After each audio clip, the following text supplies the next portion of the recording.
Greetings and welcome to the Aftershow for episode 2 of the Siren Sun, our demo series, demo mini-series for Veil of the Void Reforged, the first featured featured game for RPGs Uncovered, and I am having a blast with it, an absolute blast with it. I know I say that every time I hop on one of these videos, but it's such a fun game. We just had I mean, you guys are here, you know what you just watched. A game that was a lot of combat, but we did have a good probably 45 minutes or so before combat, half an hour or so after combat. So it was a lot of combat, but it didn't feel nearly as bogged down or repetitive or slow as it does in other systems, D&D. And actually, a lot of that time, as I said at the end of the show, was spent just going over how everything works. So once, if we were not teaching the system and we're not still learning the system and going through abilities, as we keep going, we're going to get faster and faster. Whenever you play, you're going to get faster and faster. So this was a 6-round combat that took about 2.5 hours or so. And it can get way faster than that as well. And I know from playing a good 3 years of D&D, a 6-hour combat is like a good easily double that time.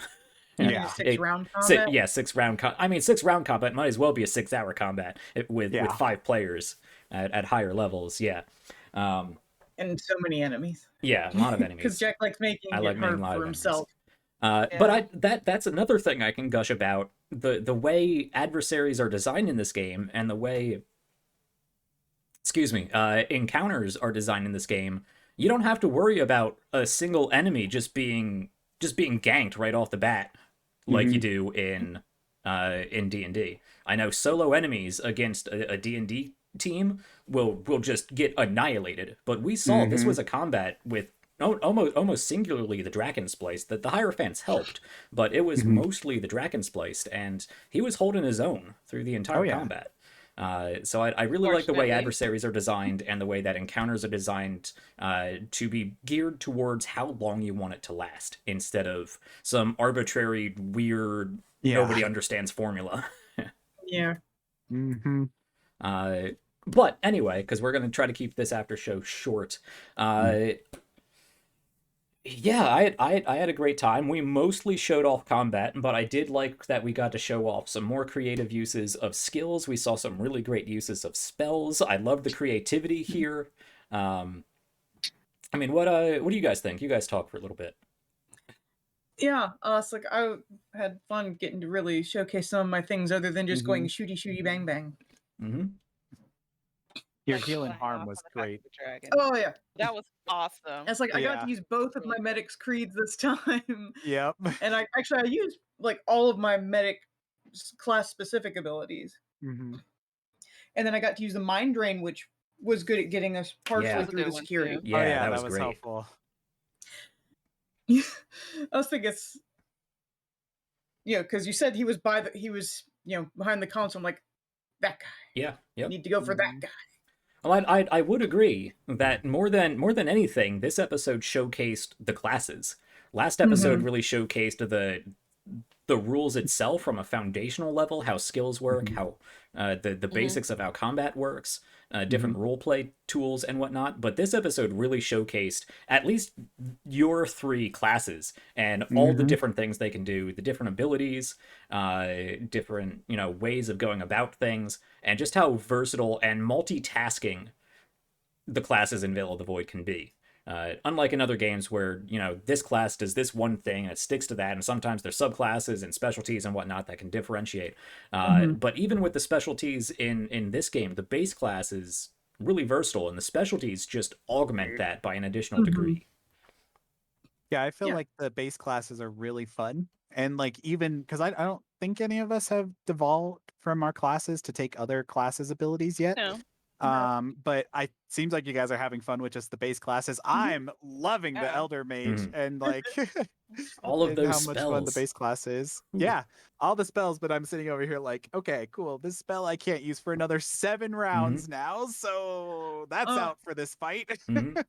Also, I do love that as the combat medic, I can, help my allies while also hurting enemies.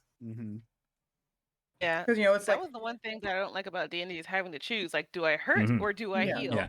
Because hurting will make this end faster. This person's gonna die. Maybe. I know. Who Yep. knows? Yeah. But with the Cue combat medic, Taco I'm like, Girl I'm gonna do meme. both. Yeah. One I thing really also love- liked. oh, sorry. Go ahead. I really liked rolling 12d6s Yeah. for my I boss. hated hearing Many, you many count. times. Yeah. Stop. 2, 4, 6, 8, 10, 12. All right, cool. Let me roll that. That's not good enough. I'm gonna re-roll those 12 dice. No. Love it. Yeah. Love it. I was like, I did my medicament check and didn't need to re-roll it. I don't. Did I? I also loved how our field knight was able to tank everything Yes. for us, because I was like, please Except be for like there. that one. The very last hit, Yeah. but Yeah. Yeah. But Be it able was to take on mostly those canceled two. out when I shot healing. Yeah, you had clutch healing. You Yeah. really did. That was good. and I love how players can still get knocked down in this game by just one adversary. Like, Mhm. it always shows off how much threat can be there. Yeah. Like, you can't underestimate anything, really. Yeah. But it But- also makes it feel a lot more dynamic because you're not just standing there. It's like, Yeah. Yeah. In a lot of systems, combat can just come down to round after round after round of punch face, and that gets old real quickly. Yeah. And I Yeah. can't tell you how much I was panicking and actually flipping through my spell deck going, okay, the boss just did this, and what can I do now? I will admit, I am super glad that my ice vampire thing does not come with a weakness to fire. Yes. Yeah, it's very nice to not have a weakness. I know. Yeah. I was concerned. Sure, it's it's like, awesome. it's what I was like. Okay, I just have this immunity to ice damage in cold temperatures. I do not have a weakness to fire. I'm immune to water damage. So, True, which Cool. yeah. Sorry, go ahead. So I will say, for anyone watching, anyone hero tier or above, I am going to be releasing the adversary stat cards for you to look at. But we did go over a little bit of their abilities just as they came up in game. Yeah. But I'm having a lot of fun designing adversaries. And I mean, it really does seem to fit.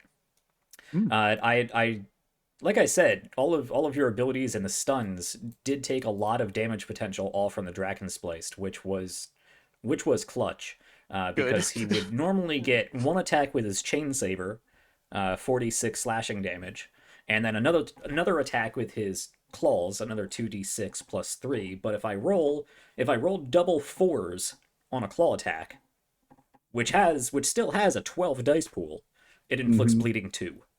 Oh, yeah, we didn't need that. Yeah. Yeah. So I didn't get many claw attacks off, and even the 1 or 2 I didn't get double 4s. Yeah. Yes. That could have hurt. I really liked how I really like the spells and how you can chain combos together. Brand plus fire enchant is just nasty. Yes. It's just nasty. So I had a lot of fun there. I didn't get to shoot anybody with my heater guns, though. That was too bad. We're so sorry that you almost killed one of our players. The key there is almost, because I love almost. It adds that drama without just bringing a player down. It's great. It's great. Yeah. I love when I can got successfully knock a character unconscious and not kill them. That is a successful combat from a GM standpoint for me. Sorry, Arlene, what were you saying? So I was gonna say, I'm glad I finally got to use my battle charges to automatically hit something. Yeah. That was fun. Yeah, that was nice. Looking forward to doing that. That was cool. That did a good amount of damage. I could totally imagine Cypress just getting so ticked too that she's just like, just all out attack. Look at you. Yeah, that flame shield, that came up a few different times. You smack that and it bursts back at you. Yeah, I didn't like that. Did not appreciate it. Oh, that was great. I would have done the same thing, but on the other side, it sucks. Yep. Okay, well, actually, this should be a fairly simple after show because it really was mainly combat. Yeah. Also, I super appreciate the ruling of letting that flame shield be an energy shield. Yeah. Yeah, that was cool. That was awesome. Helped a lot. Makes sense to me. Yeah, that was the thing, because it's like, I mean, it's flame shield. It's not a physical shield. Yeah. And then it's like, my ability works on energy shields. Cool. Yeah, no, that was great.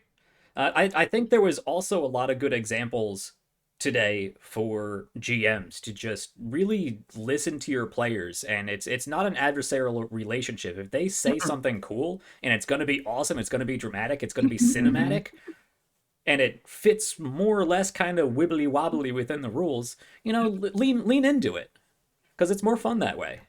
Yeah. You should always assume that your players are going to succeed anyway. So if you can collaboratively create a cinematic way of doing that goes above and beyond, like take that every chance you get. Yeah, so I'll be honest, I don't get the adversarial DM thing. Yeah. Well, that's what this rule book is for. Yeah. Well, it's like, that was one of the things that I liked when I was doing Blades, because they're like, look, you are supposed to be your crew's biggest fan. Yep. Mm-hmm. And that's what it says in our GM book, too. Yeah, it's like you are supposed to want them to succeed. You're still throwing obstacles in their way, but you want them to succeed. Right. Because it's no good if they fail, because then the game's over and you're done. So I mean, in order for the game to continue, for the story to go on, the players have to succeed. You might lose one here or there. There was a possibility that Cypress went down, but with a healer on the team and a number of different ways to heal and how death saves and failures and whatnot works in this game is really interesting. We're gonna do another video on that. That's gonna be in the tail end of the combat video. So stick around. I'm gonna be dropping that soon. Where was I going with that? I don't know. It was great. Yeah, just roll with it. It was a very stressful fight, but in a good way. Yeah. Like I was just in the back as the caster, just panicking. Like, how much can I help our frontliners without getting too close? Because he can one-hit me. I had a lot of fun with that decision to just blitz past like 3 people for reactionary strikes to go after Ara. I'm so glad that you got stunned. Yeah. Rainier's critical stun there was real important, because he would have followed up with another claw attack. Which is why the critical table is great. I love the critical table in this game, because it's great for both players and the DM. Yeah, because I hit you guys with a couple criticals too. And I think it's really good how both spells are really good for players, but they're also really good for adversaries. The critical table's really good for players, but it's also really good for adversaries. The conditions are really good for players, but really good for adversaries. It's like a nice balance. I was like, I'm still sort of trying to figure out where my character's supposed to be, as opposed to frontline or more in the back. I think because I know, it's like, I think both. I mean, it's like I do have like in the middle line. I was like, because it's like I have almost as much HP as Cypress. It's not as much armor. No, I'm 1 less armor. Yeah, so you can be in second row, the front line. Yeah, second row. Yeah. But nobody's really stuck at that. I mean, that's one of the big things with the Veil of the Void. Nobody's stuck in a role like that. Yeah. So I would say, if anything, your role is moving throughout the battlefield, I would agree. Trying to be in a position to heal, but while you're doing that, you can also contribute to the battle and whatnot. Like there's no one role that you're kind of just, I'm gonna stick you in here and you're stuck. So Yeah, I think medics showcase just how mobile people can be. Like medics, from my experience with this game, are all over the place. So I think that's a really fun position to play, because you're not just even with Field Knights, you're not just standing there. You're trying to move the battlefield and flow it with you. So I feel like a Field Knight and a combat medic really flow with each other. Yeah, especially in larger scale combat. Chase the Field Knight around you. Basically. I mean, fortunately, because I have Drift the Connection, it is hard for her to get too far away from me. Yeah. Because because I can just do as an extra action, and then for 25 minutes I can just fly 12 squares. Yeah. Okay, yeah. Well, I mean, really, all I have to say beyond that was I just had a blast with this combat, and it all worked out the way I wanted it to. The fanatics lasted just as long as I wanted them. Well, I mean, the first one was taken out a little early, but it was awesome how it happened. But... Yeah, That was Great. so cool. That was a great roll. Dude, Yeah, the that was- implosion of the guy was awesome. Yeah. they only had 35 HP, so it was only going to Yeah. take like two average roll or like three average rolls or like two good attacks to take them down. So I mean that Hierophant would have stuck around for like one more attack. It would have taken a heater shot, is what it would have done. Yeah. So they were there to be mooks to get those spells off to chain that spell combo, and then just Yeah. eat up a few actions, because the star of that combat was the Draken Spliced. I think that Well, definitely came like- through too. Yeah, it He really did. definitely felt like the star there. Like, Oh yeah. he had his support that Mhm. just made him absolutely horrific. Yeah, Like, yeah. it was great. But then Uh, the support did not stick around very long, which was Right. good. Which was good because we did not want them to. No, we didn't. It's like it was good. It was good. They were gotten rid of. Yeah, mhm. but that That shows was right that about even rebranded the second average time. adversaries can do something. Like, Yeah. even Oh, yeah. average adversaries help their boss out. Like, Yeah. Mm-hmm. Yeah, when I say it all went perfectly and it was a perfectly designed encounter, that's not me tooting my own horn. That is me complimenting Trevor on how great the adversary creation and encounter Yay. creation guide is. And I I both. took way too long designing that, but it was worth it. It's not too long if it works perfectly. Too long. Yeah. No. Yeah. It's like it works really well, so I don't think you took too long. Yeah. Yeah. You took just enough time. Yeah. Mm-hmm. Okay. Well, I think I feel like there was something else I was gonna. I just wanted to say again how epic it was, that final like cutscene with you guys clearing the station. That was fantastic. Just Be- riding off on a dragon. Yeah, because I figured you would just like backtrack to the elevator, press the up button, and fly up the grav lift. But no, Nah, that's we're boring. spacing everybody and going space dragon. We're taking the space dragon home. To me, the way you described the thing coming down, I was Yeah. like, I don't know if that's going to work. And I I'm know, just I thought given it was more broken. situations. Yeah, Mhm. I was like, plus I didn't want, in Ara's mind, I was trying to play it through the character. Like, in her mind, we're down here, we need to do this, but I also want to deal with those that are in here because I know there's a lot of criminals, as Mhm. long as fanatics and crazy people, and being able to remove a lot of their stuff, even if it did cost a few innocent lives, like being able to remove all that is a huge win in her mind. Mhm. So logically, because she's not a very emotion-based person until she gets excited Mm. about Mhm. studying weird things, but logically, sacrificing a few people for the ultimate good of removing them from the station is a boon in her mind. Mhm. I mean, honestly, Katie's is similar. Comes Mhm. from a slightly darker place, but Mhm. I Well, don't when know, I you're feel like being a Topican, it's like, people like Topican. I feel like it'd be like plucking weeds. It's like it's not the same thing.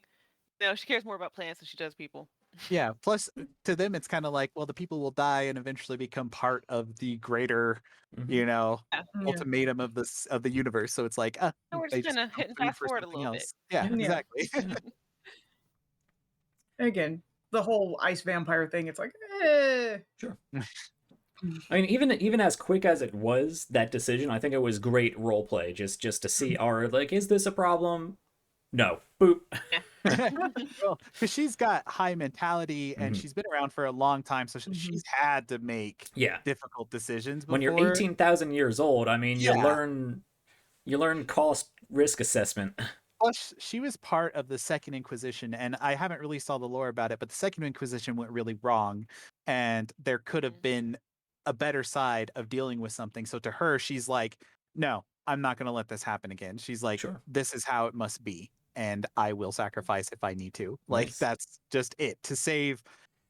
Basically to save the station, she was like, no, I have to sacrifice a few people if there are any there. Mhm. Yeah. And it allowed you to take a magical space dragon into space. Yeah. That was really cool. Look, they're terrorists anyway. Yeah. I just love the backdrop, like the ending like credits of the show there. Much more cinematic than just like you guys floating up a turbo lift. Yeah. Yeah. So it's like, no, we're flying through space on it. Fuck you, dragon. Yeah. Yep. I thought it would be a fun way to leave. Yeah. Yeah, well, I mean, because Way cooler. I mean, it was cooler than my original suggestion of just going out through that. It's like, well, we could just take one of their ships. That was funny. Yeah. And oh yeah, the only other thing was the console. You bypassing because there were basically 3 layers of encryption on there, 3 layers of protection, okay. and you bypassed 2 of those with your exceptional. That was awesome. Yeah, because I mean that was a like a real high roll on. Yeah. So you bypassed the first 2 layers of that, so that was going to get you not just basic flight capabilities, right. I but crit full on flight that one. capabilities. That's You crit on that. Yeah. Super helpful. But then Aura came around and just magically broke the computer. And thanks. I couldn't have if she didn't get that information though. Like my hack code would not have been enough to get past all 3 of those levels that you're talking about. Like maybe 1, but not get through all 3 of them in one spell. Like that would have been impossible. Right. Yeah. No, that was a great use of that, and now I have to give you all of the stuff. Yeah. Which is great. We got all the stuff. I mean that's another GM pro tip. If you make the time to make a whole bunch of stuff and make a whole bunch of advantages and disadvantages, and your players do cool things to figure that out, give it to them. Again, it's more fun if they know what's coming and know how to get past it, because they still have to get past it. They just have tools to better allow them to do it now. So you're still going to get those really cinematic scenes, and it's going to allow the players to, through their characters, feel like badasses by just waving past things that would have otherwise been really difficult. I will admit, through these last couple of combats, I have felt like we are a team of badasses more than pretty much ever have in the D&D fight. Good, because that's what the system is supposed to do. Right. Players I are don't know. supposed to be cool. Pretty up there in the level of coolness, but yeah, I know what you mean. Holly can't hit anything with her hammer.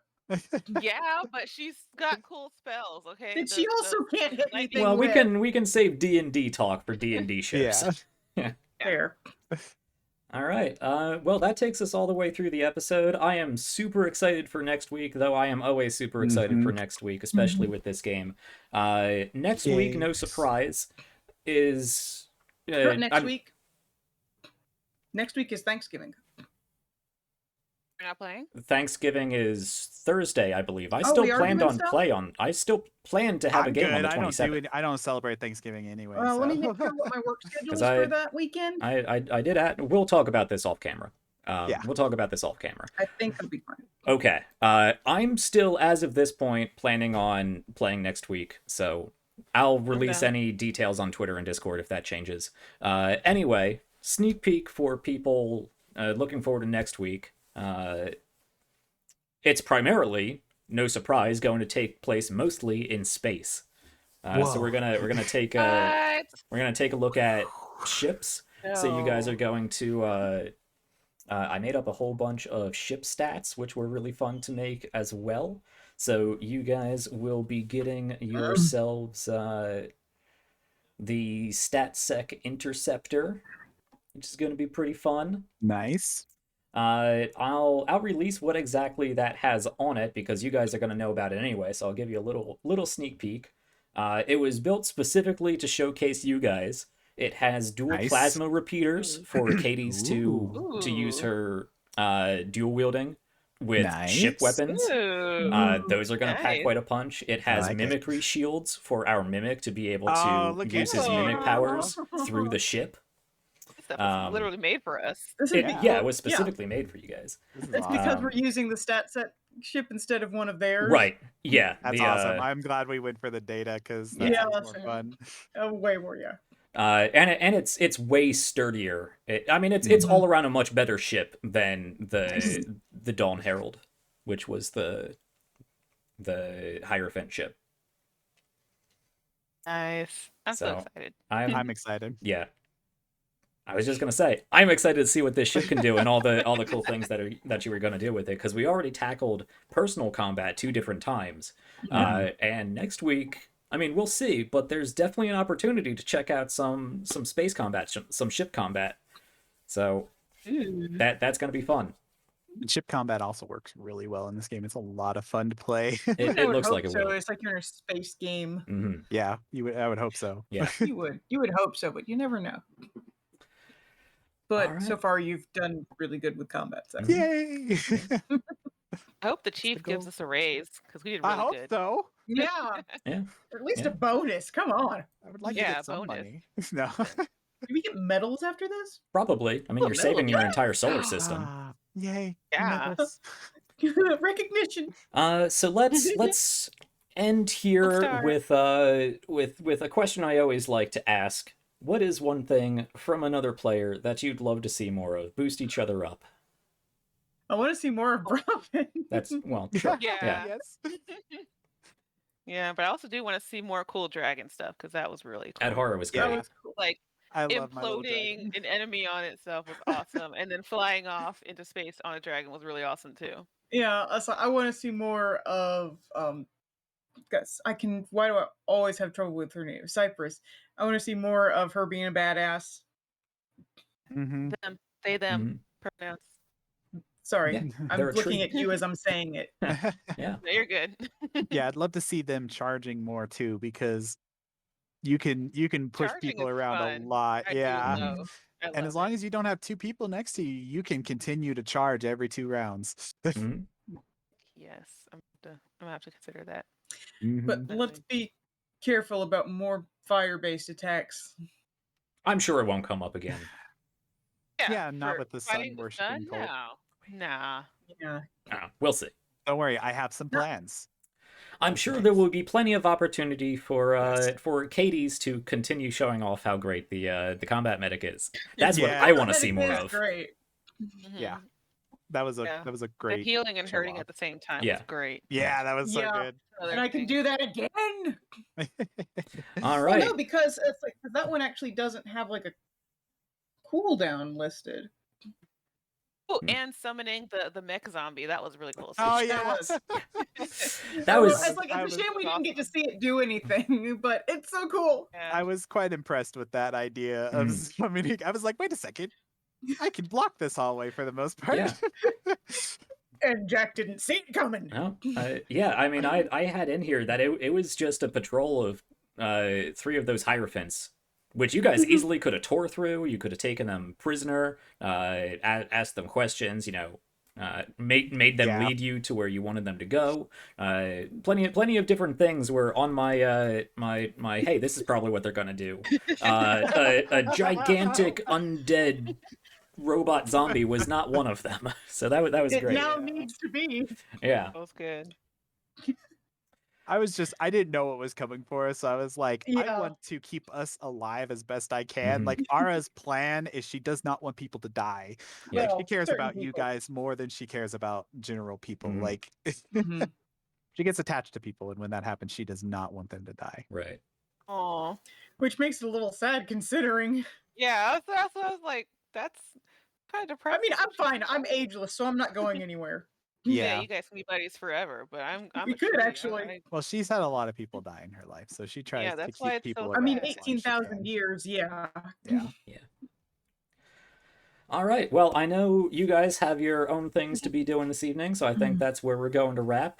But as I said before, great game. This continues to be right on par with what I wanted it to be. A really fun game and really, really informative and demonstrational, showing of the system, which is really shining. I think the system is really shining. Woo! Woo. Makes me so happy. Yeah. All right. Well, thank you all players for being with me, sticking around a little longer. Thank you all viewers, Patreon supporters, Ko-Fi supporters for your support and for being here and for cheering us on and for helping me not only expand this channel, but my own motto, expanding the TTRPG horizons. I want to get a lot more small creator, indie, new tabletop role-playing games to feature on this show. I want to pay people for their PDFs and their hard copy core rule books, and buy character art and buy cool music, music to play in the background, and ambience and battle mat music, get a nice logo and all that. So your support here is going primarily back into the community, because I'm all about growing together, so thank you so much for that support. And we'll continue giving out all kinds of goodies. Keep checking back here throughout the week. We'll have links to all the YouTube tutorials. I'll drop all of the handwritten guides. I have a cheat sheet I'm working on, which is going to really simplify my life. To have a cheat sheet over on the side instead of having to flip back and forth between multiple pages in the rulebook. So that will be made available. All kinds of goodies coming down the pipeline. So just keep an eye out for them. Anyway. Everybody stay safe, stay happy, stay healthy, keep having fun, keep checking back here, and we'll see you next week for more Siren Sun. Good night, everybody. This is going to be fun. Exciting. Bye. Bye.